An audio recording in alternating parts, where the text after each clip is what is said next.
양변기에 대해서만 자기가 정확하게 알고 있다면 평생 먹고 살 수 있을 정도의 사실 굉장히 중요한 기술이라고 볼 수 있는데요. 안녕하세요. 인테리어 현장에서 인테리어 기술 교육을 직접 하고 있는 엠브레인 정 실장입니다. 이번 현장은 양변기 시공하는 거를 알려드릴 건데요. 정해진 공간에서 양변기를 조립하고 양변기 시공하는 거는 누구든지 할 수 있지만 현장 상황에 맞춰서 양변기를 시공한다는 건 굉장히 어려운 일입니다. 하지만 양변기에 대해서만 자기가 정확하게 알고 있다면 평생 먹고 살 수 있을 정도의 사실 굉장히 중요한 기술이라고 볼 수 있는데요. 저도 이제 인테리어를 하면서 양변기 시공을 배워본 적이 없었어요. 사람 부르기는 돈이 너무 많이 들고, 그래서 제가 직접 가서 시공을 하는데 소비자 없는 상태에서 저는 이제 현장에서 이렇게 저렇게 여러 가지를 할 수 있는 그런 장점이 있었죠. 근데 양변기 시공을 해놓으면 물이 새고, 양변기 시공을 했는데 물이 안 차갖고 이게 원인이 뭐지? 이런 여러 가지 현장 상황에 접목되면서 양변기에 대해서 이제 통달을 하게 되었는데요. 오늘 현장은 양변기를 시공을 하는데 PVC 바닥 배관이 짧아요. 그래서 이제 그걸 어떻게 시공하는지에 대해 설명을 해드리겠습니다. 양변기 밑에는 이런 부속이 들어가게 되고요. 양변기를 정확하게 시공하기 위해서는 화장실 바닥이에요. 그러면 PVC 100mm 배관이 이렇게 시공이 되어 있든지, 최악의 경우 이 바닥에서 이 PVC 배관이 한 2cm 정도에서 한 3cm 정도 짧게 돼 있어야지만 시공이 가능해요. 그 이상 떨어지게 되면 양변기 부속이 이렇게 돼 있고 PVC 배관이 이렇게 체결이 돼야 되는데 여기 이렇게 떨어져 있거나 여기에 걸치게 되면 하자가 발생돼요. 특히 냄새 부분에 대해서요. 보다시피 지금 PVC 배관이 깨져 있어요. 일부가 동그랗지가 않고 이렇게 깨져 있어요. 바닥을 철거하다가 가스켓을 쓸 수도 있고요. 이런 정심을 시공을 했는데 양변기를 철거하다가 이게 이제 이렇게 이탈이 되면서 이 PVC를 깨먹었을 수도 있어요. 근데 지금 같은 경우는 PVC 배관이 이렇게 생겨 있고요. 요 정심을 시공을 하게 되면 배관이 이렇게 살짝 물려요. 정심이.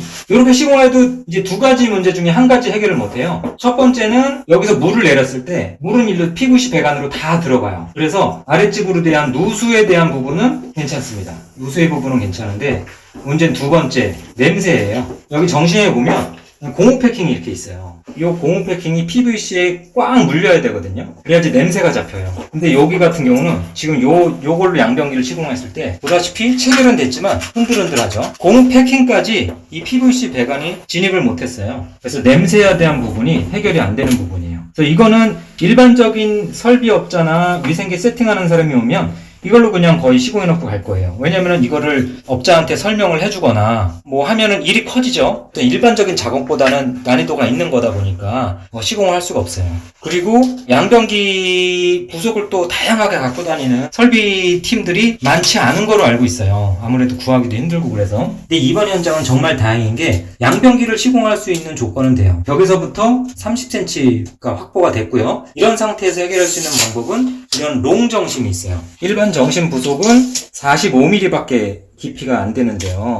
이 배관 같은 경우는 약 80mm 정도 배관 깊이가 나오죠. 이거를 이렇게 껴보면 고무 패킹이 걸리는 느낌이 나요. 그래서 이거를 양변기를 밀어 넣어서 시공을 하게 되면 누수도 잡을 수 있고 냄새도 잡을 수 있는 부속입니다. 이런 부속은 일반 천물점에서 판매하지는 않아요. 이런 설비 전문점이나 양변기 부속을 전문적으로 다루는 곳에서 판매하기 때문에 이런 거는 여분으로 갖고 다니지 않으면 현장에서 대응하기가 굉장히 힘듭니다.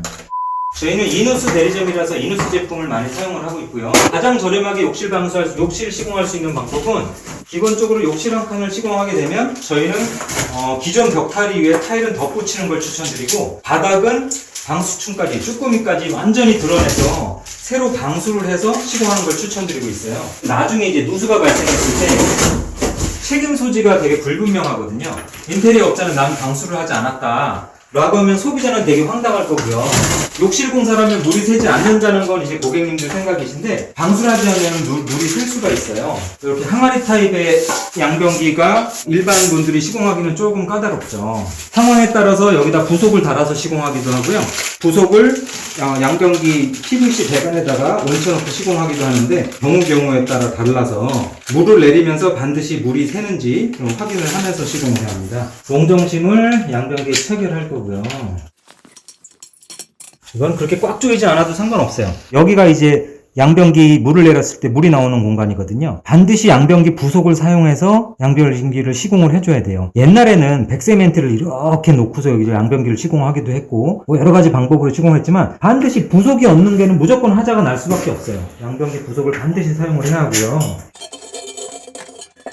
이렇게 하면 누수와 냄새까지 완벽하게 잡은 양변기 시공을 할 수가 있습니다. 이 상태에서 이제 양변기 물통을 조립을 하고 시트도 달고 수평을 잡으면 양변기 시공은 끝이 나게 됩니다. 영상 시청해주셔서 감사하고요. 유익한 영상이었다면 구독, 좋아요, 알림 설정 꼭 부탁드리겠습니다. 감사합니다.